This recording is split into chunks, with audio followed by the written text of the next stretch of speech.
Kami bersyukur ya Allah kami yang hidup. Bersyukur untuk waktu kami boleh mengangkat pujian penyembahan kami di hadapan Tuhan.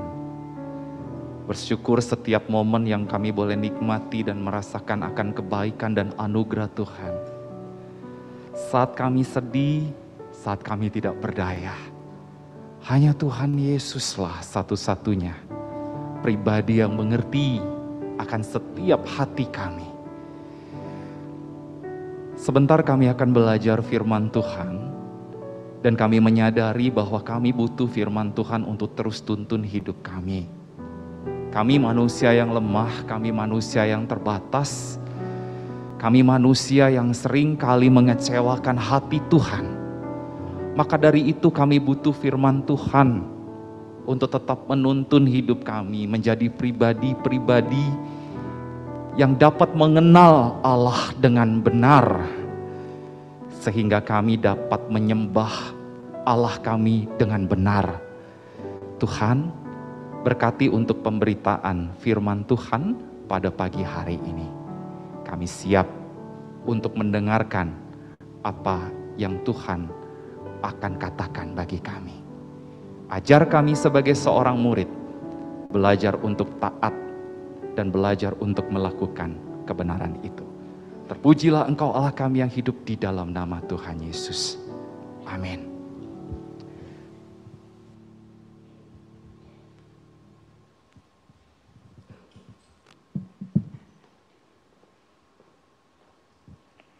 Mari Bapak Ibu dan Saudara sekalian, kita membuka bagian firman Tuhan.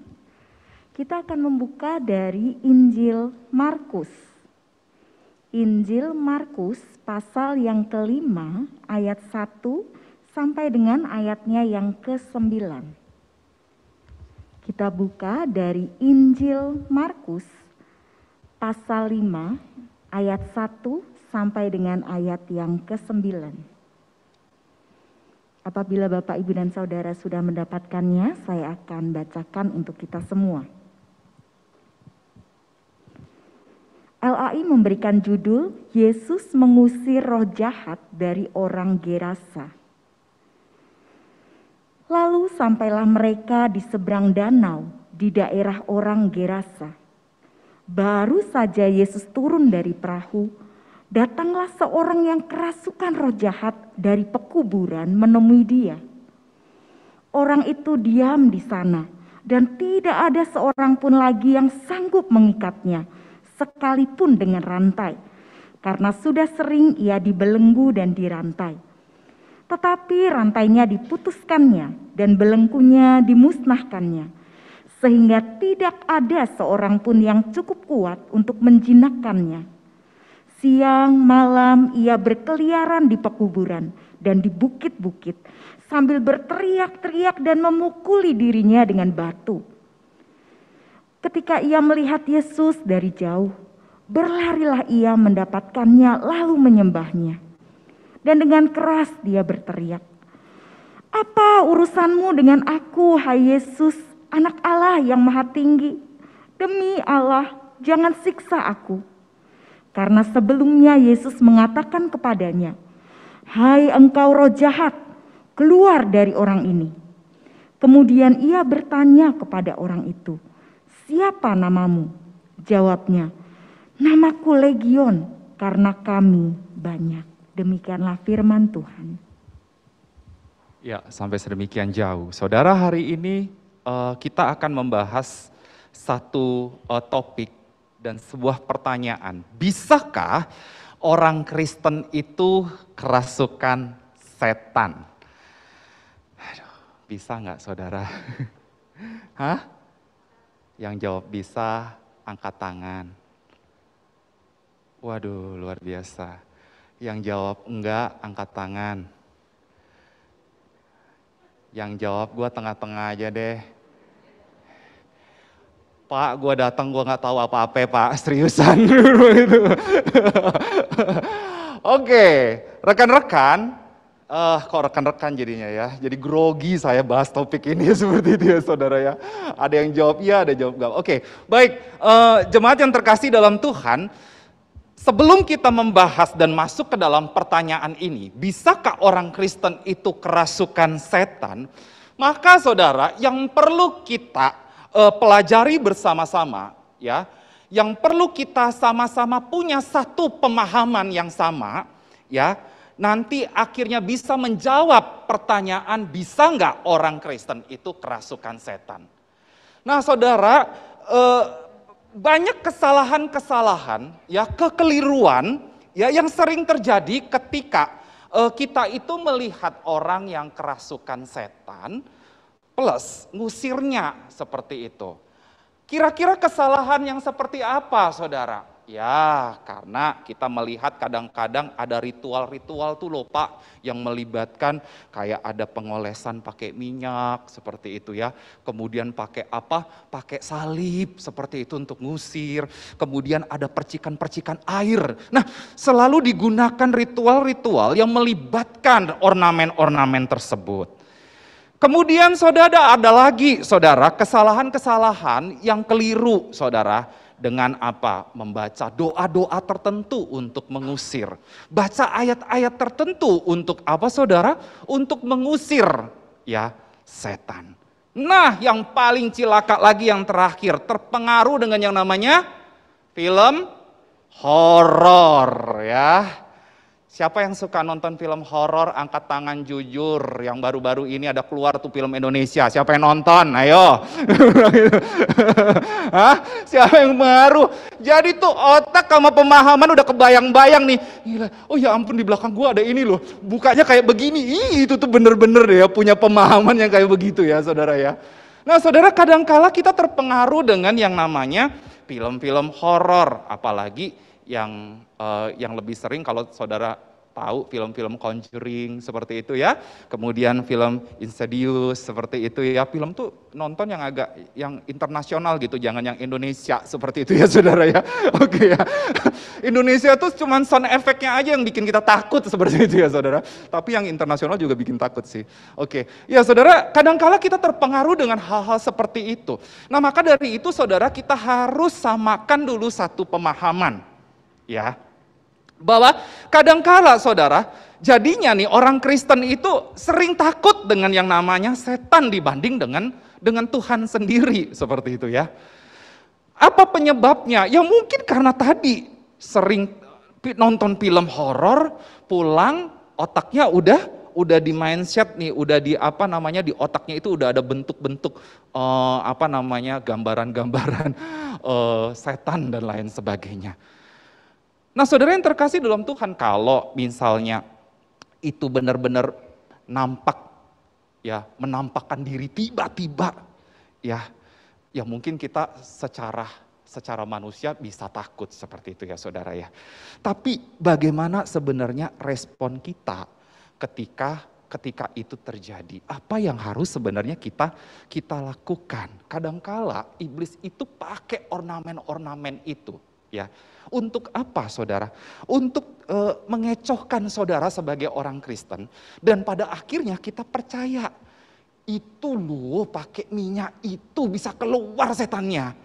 Itu loh pakai itu loh, pakai ini loh bisa keluar. Nah kadangkala kita terpengaruh dengan hal-hal yang seperti itu. Sehingga kita mempercayai saudara, ya, dengan ornamen-ornamen itu setan bisa keluar.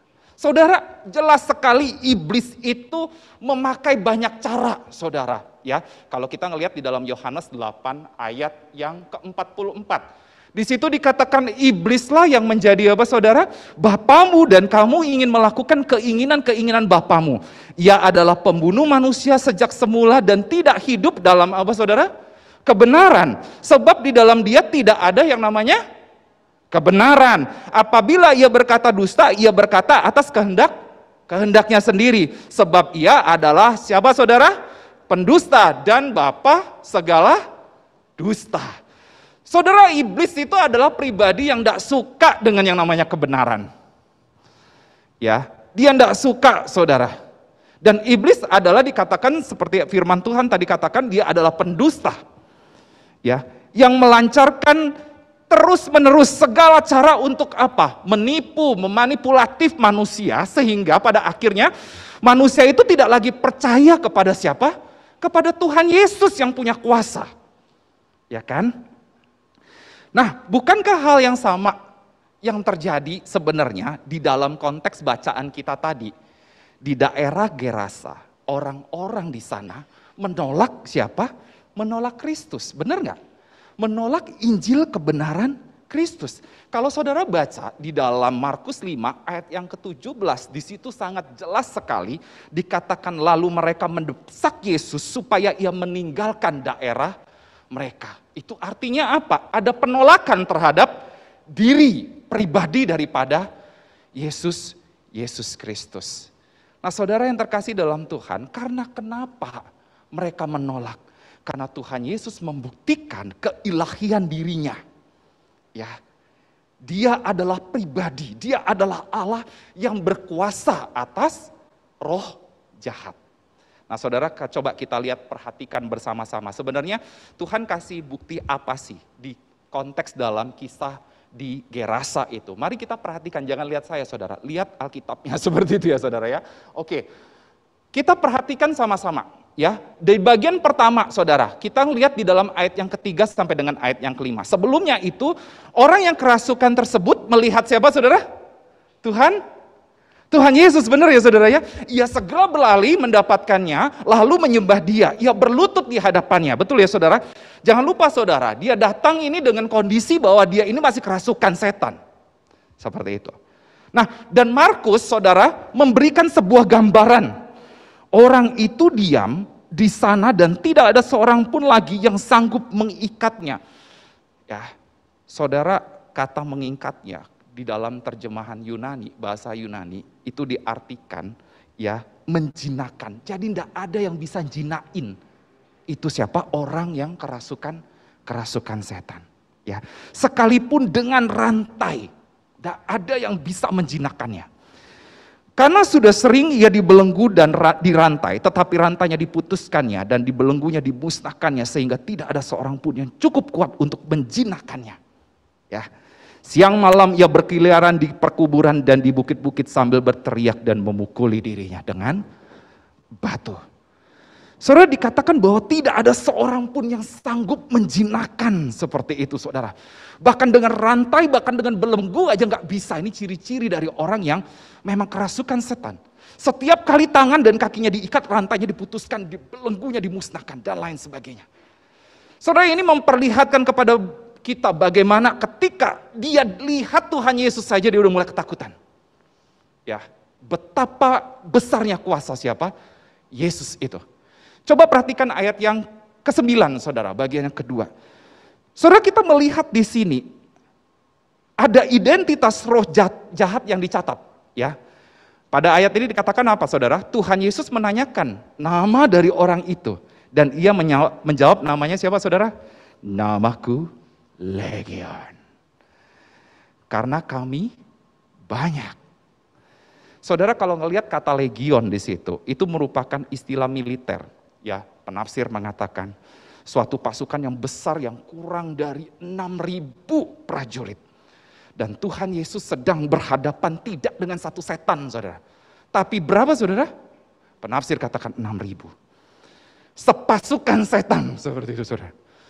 Pantas saja tidak ada orang yang bisa menaklukkannya. Hanya Tuhan Yesus yang mampu, hanya Tuhan Yesus yang bisa, karena dialah Allah yang berkuasa.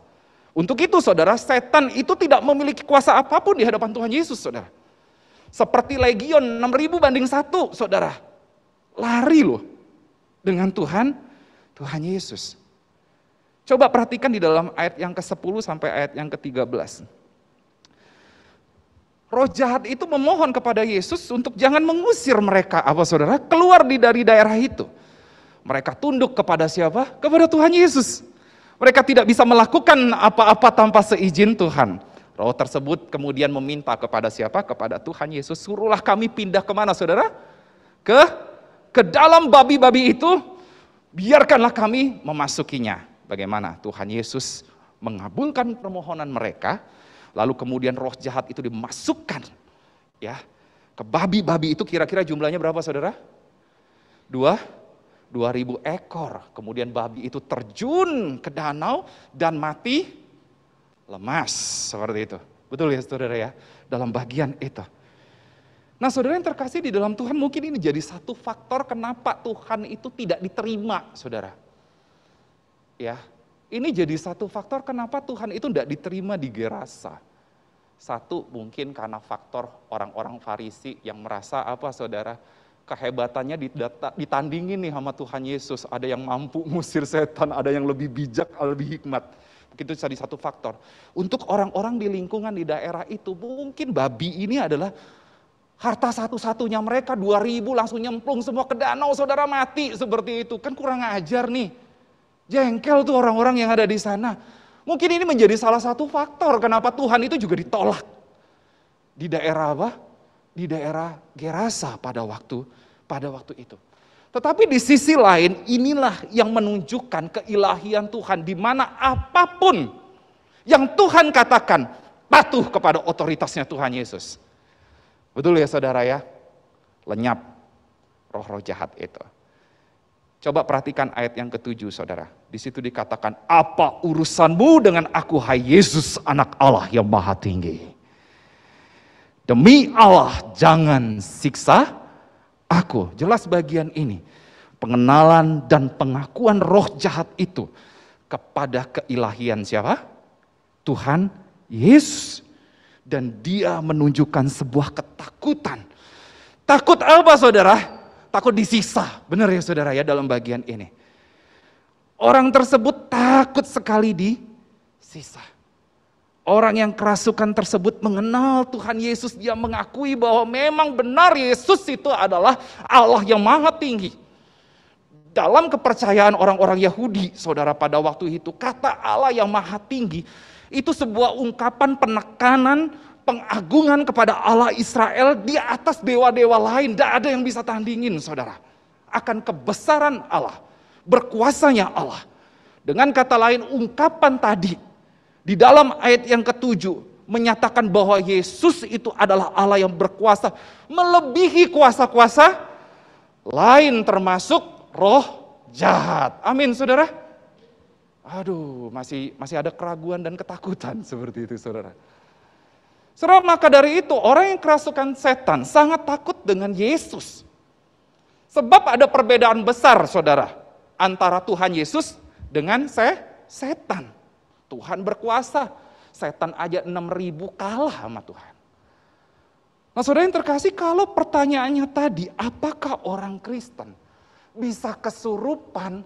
Kita harus neliti dan menyelidiki 3 hal. Pertama saudara, apakah memang ada orang tersebut masalah secara emosional atau mental? Kadangkala saudara bisa saja itu sakit mental, emosinya sedang sakit. Atau karena bisa saja terjadi kondisi dari latar belakang keluarga. Mungkin dari papanya atau mungkin dari mamanya yang juga pernah mengalami depresi. Nah saudara, itu mungkin bisa menjadi satu faktor yang terjadi.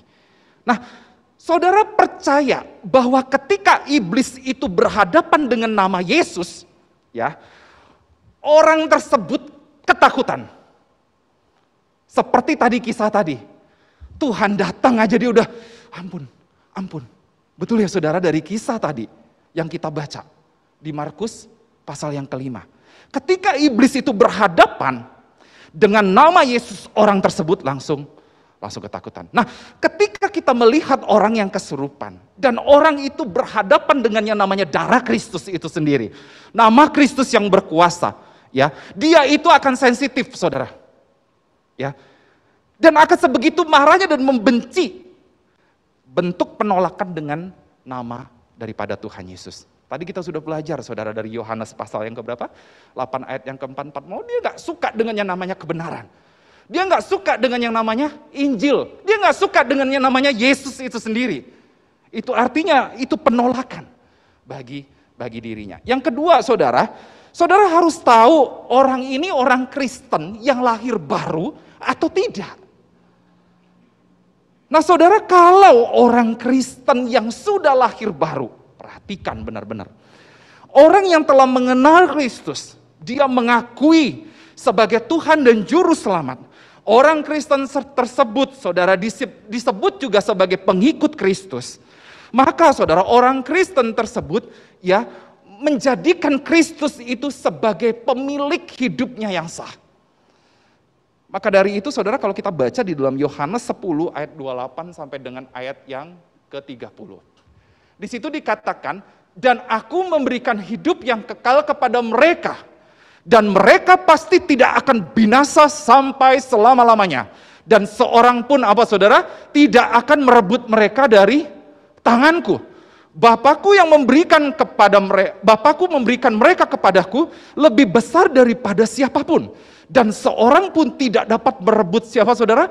Mereka dari tangan Bapa. Aku dan Bapa adalah satu. Saudara, orang Kristen yang sejati itu ditinggali Roh Kudus. Dan setan itu tidak dapat merasuki orang Kristen yang sejati. Nah saudara, kalau kita perhatikan di dalam terjemahan bahasa Yunani, tidak seorang pun itu artinya tidak ada oknum apapun yang mampu merebut dirimu yang sudah dimeteraikan oleh Roh Kudus. Tidak ada saudara. Bahkan dikatakan di dalam ayat ke-28, tidak ada oknum apapun yang dapat merebut mereka dari tanganku, dari tangan Kristus. Bahkan di dalam ayat yang ke-29 dikatakan Bapa pun berkata demikian. Bahwa tidak ada seorang pun yang dapat merebut dari tangan Bapa.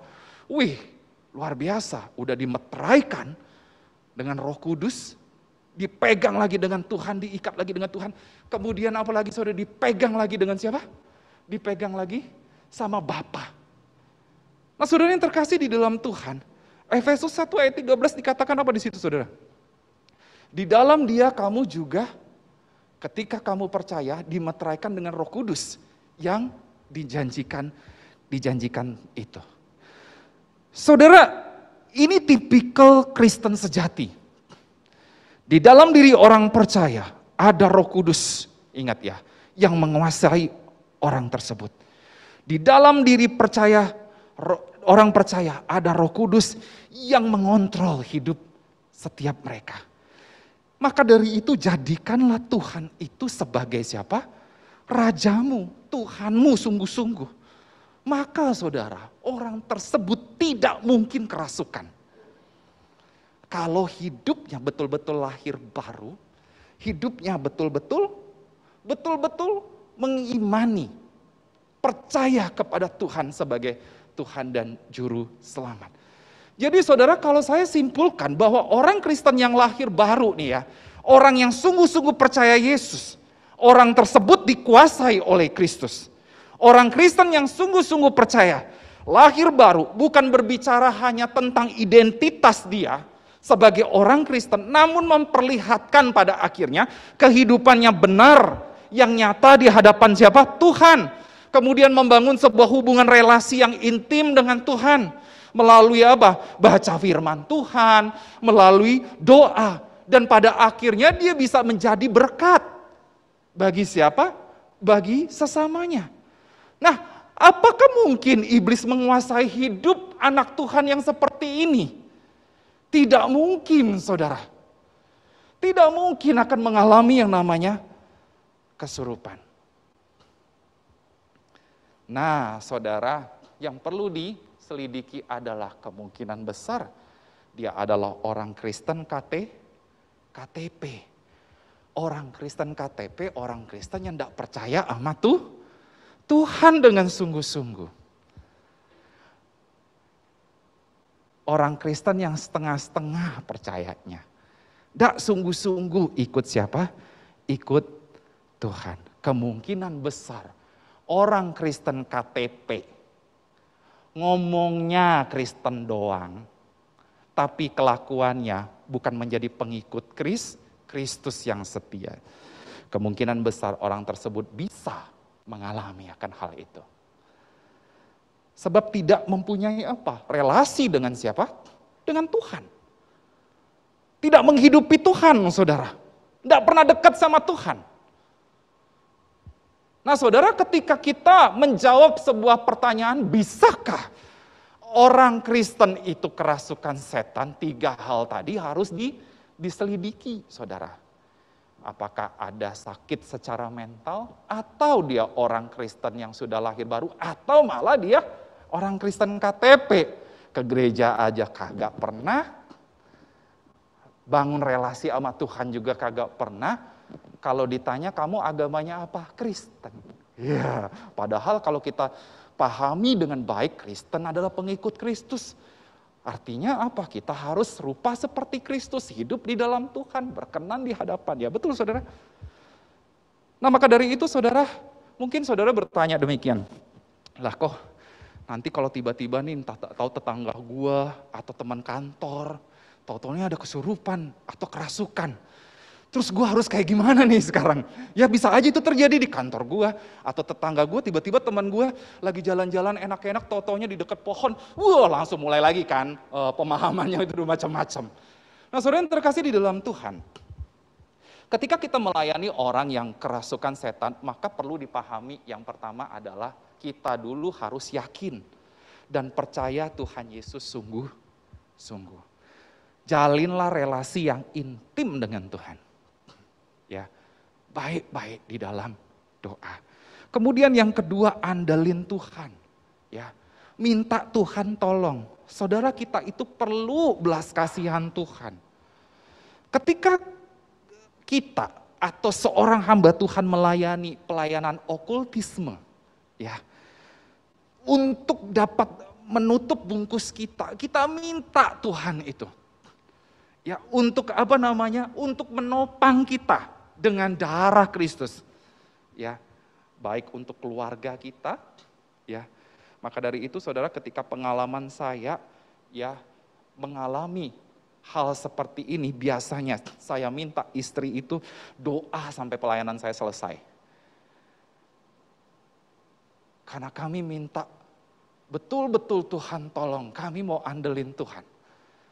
Nah saudara yang terkasih dalam Tuhan, nah ketika hal ini terjadi, yang ketiga usir dengan nama siapa? Dalam nama Tuhan Yesus. Saudara, pelayanan kepada orang yang kerasukan setan seperti itu ya saudara. Ya harus ada teman, harus ada rekan seperti itu saudara. Ya, untuk boleh pada akhirnya kita sama-sama mendukung, sama-sama support, sama-sama saling bergantian di dalam melayani kerasukan setan. Saudara yang terkasih dalam Tuhan, karena pelayanan okultisme atau pelayanan kerasukan setan seperti itu akan lama, saudara, membutuhkan waktu yang cukup lama dan berat, saudara.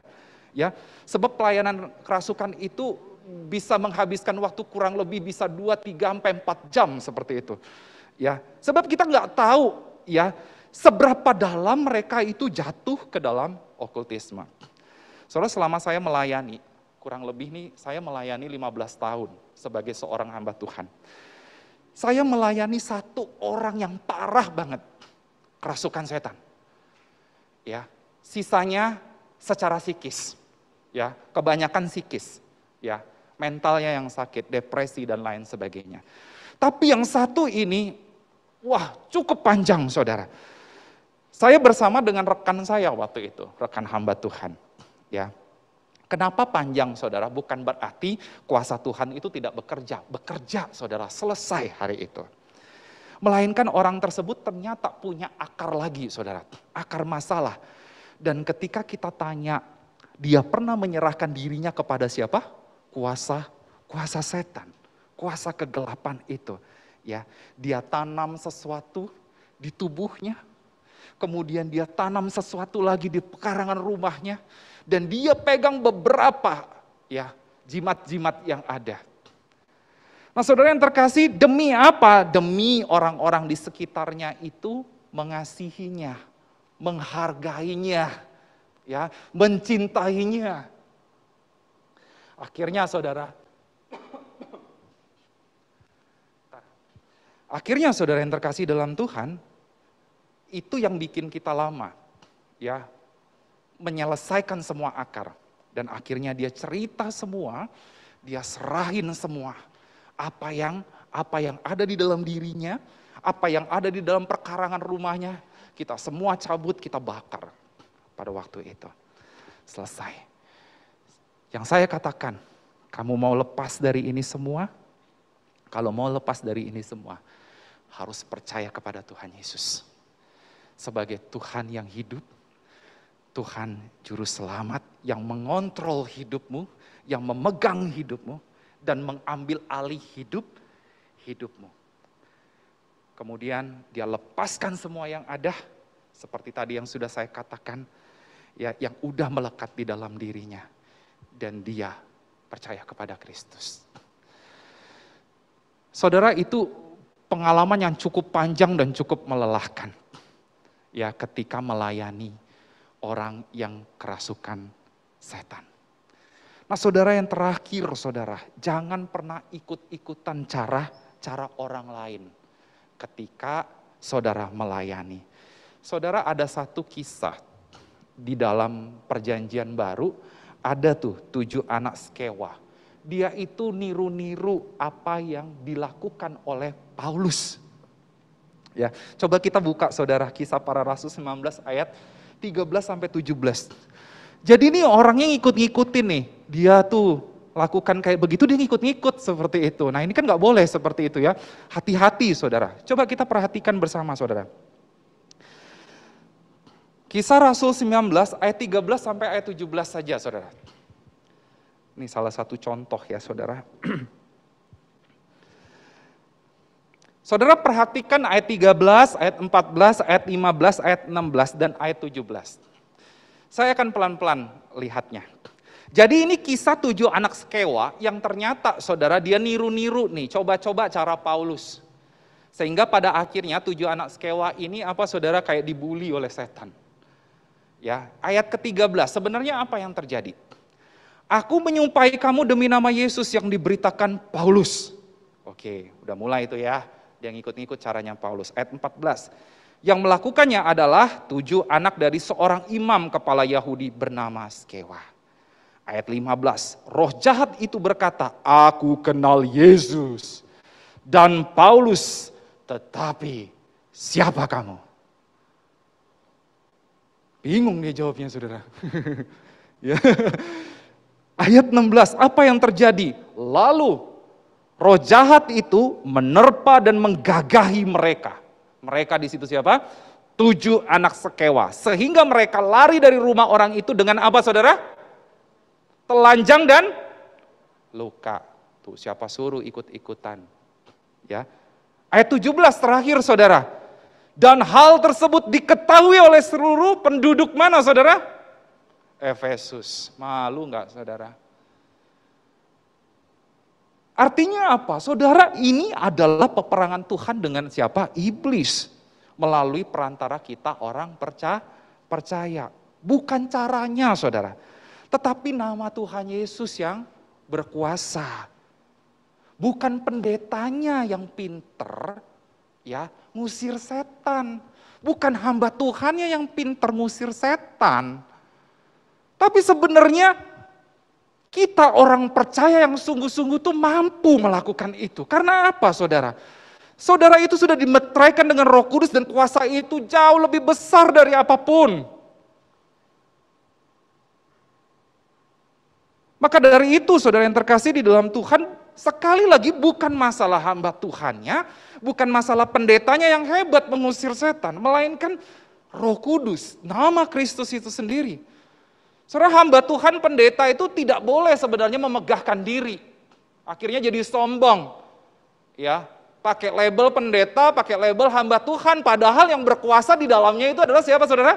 Kristus, kita semua tahu. Yang paling berkuasa itu bukan manusianya, tapi Kristus yang ada di dalam hidupnya. Kadangkala itu dipakai saudara, untuk apa? Memegahkan diri. Ingat saudara, hamba Tuhan, pendeta dan saudara semua adalah alat yang diperkenan Tuhan. Ya, untuk apa? Untuk mampu mengusir setan, saudara. Kuasa terbesar bukan terletak dalam diri orang percaya, bukan terletak sekali lagi dalam diri pendeta, bukan terletak dalam diri hamba Tuhan. Melainkan terletak kepada siapa saudara? Kuasa nama Yesus. Sebut sama-sama, kuasa nama. Sekali lagi, kuasa nama. Wah, yakin saudara. Saudara, maka dari itu saudara, jika ada yang gerak-gerak nih ya di rumah, piring gerak sendiri, mati gua itu apaan ya, mati lampu, ini lampu mati, bolak-balik ini ada apa nih rumah gua.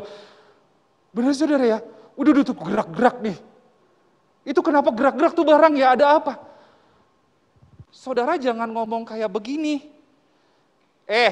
Lu jangan ganggu-ganggu gue ya, gue bilang gitu. Saudara gak bisa diajak ngomong kayak begitu, tengking dalam nama Tuhan Yesus kalau ada yang hal-hal seperti itu. Gila, di belakang gua ada apaan ya? Tengking saudara dalam nama Tuhan Yesus. Jangan ngomong dalam hati seperti itu. Karena saya percaya setiap orang percaya itu sudah dihidupi oleh Roh Kudus. Nama Kristus itu jauh berkuasa saudara daripada setan. Percaya deh, makanya kita dari awal tadi harus samain konsep. Kenapa orang Kristen tuh seringkali takut? Gara-garanya suka nonton film horor seperti itu, hampir salah ngomong. Nonton film horor seperti itu saudara. Jadi konsep berpikirnya ngelihatnya film-film yang mengerikan itu. Akhirnya ketika jalan di tempat gelap, tidur sendirian, mau matiin lampu, pipis dan lain sebagainya, udah langsung ada kayak, gila, gue tadi kayaknya ngelihat bayangan putih deh. Kan aneh seperti itu, bener gak saudara? Apaan tuh kok mati sendiri? Kan seperti itu. Nah saudara lucu kalau orang Kristen kayak begitu, beneran, asli loh. Beneran. Saudara itu mampu, percaya. Jadi gak perlu kalau misalnya ada orang kerasukan setan, saudara udah bisa nih, lihat dulu nih, selidiki, ini orang bener gak nih? Apa jangan-jangan cuma mental, psikisnya doang. Karena ketika kita orang percaya nyebutin namanya, dia tuh udah ketakutan. Jadi setiap kita, saudara, mampu untuk ngusir setan. Amin, saudara? Siap semua?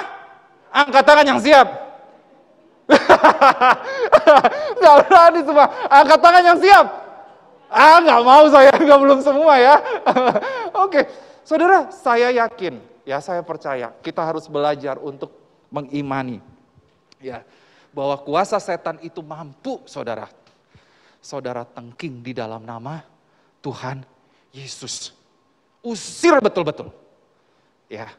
Fokuskan hati iman kita kepada siapa? Roh Kudus. Maka dari itu sekali lagi saudara, orang Kristen yang sungguh-sungguh percaya dan menerima Tuhan Yesus sebagai Tuhan dan Juru Selamat, maka Roh Kudus dimeteraikan dalam dirinya sehingga setiap orang percaya yang sungguh-sungguh di dalam Kristus, dia memiliki kuasa yang sama untuk dapat mengusir siapa saudara? Yakinlah bahwa Tuhan memberikan kuasa yang besar buat kamu untuk menaklukkan. Ingat Yohanes 8 ayat 44 tadi berkata apa saudara? Kamu itu sudah dipegang oleh tangan Tuhan sendiri, bahkan Bapa juga megang tangan kita, hidup kita. Maka untuk apa lagi kita takut? Ya, apalagi dengan setan. Karena saudara mampu untuk mengusir itu semua. Amin saudara. Kita tundukkan kepala, kita berdoa. Tuhan, terima kasih untuk kebenaran firman Tuhan. Pemahaman-pemahaman yang penting untuk kami boleh tanamkan dalam diri kami. Kadang kami takut karena kami sudah banyak sekali dimasuki beberapa hal di dalam pikiran kami, sehingga membuat kami ragu dengan kuasa dari nama Tuhan Yesus itu sendiri. Sekali lagi kami hari ini mohon ampun kepadamu Tuhan ketika kami mulai ragu dengan nama Yesus Kristus yang berkuasa. Hari ini biarlah kebenaran firman Tuhan yang boleh kami pelajari, mengingatkan kami, ternyata kami punya kuasa yang sama, yang dimiliki oleh setiap orang percaya yang menerima Kristus sebagai Tuhan dan Juru Selamat, dan menghidupi dengan benar, membangun relasi dengan benar. Bahkan Tuhan berjanji Tuhan tidak akan lepasin kami, tidak ada yang bisa rebut dari tangan Tuhan dan juga tangan Bapa. Terima kasih Tuhan untuk janji yang iya dan amin, yang memungkinkan kami menjadi murid-murid Tuhan yang berani untuk mengatasi kuasa-kuasa di luar daripada kuasa Kristus. Tuhan, hari ini mampukan kami untuk tetap terus menjadi pribadi-pribadi yang berani bersama dengan Tuhan. Biarlah kebenaran firman Tuhan boleh terus kami tanamkan di dalam setiap kehidupan kami, agar kami boleh terus mengerti lebih dalam lagi kuasa Tuhan, keilahian, betapa kuasa Allah itu lebih berkuasa atas roh-roh jahat. Ini doa kami Bapa, dalam nama Tuhan Yesus. Amin.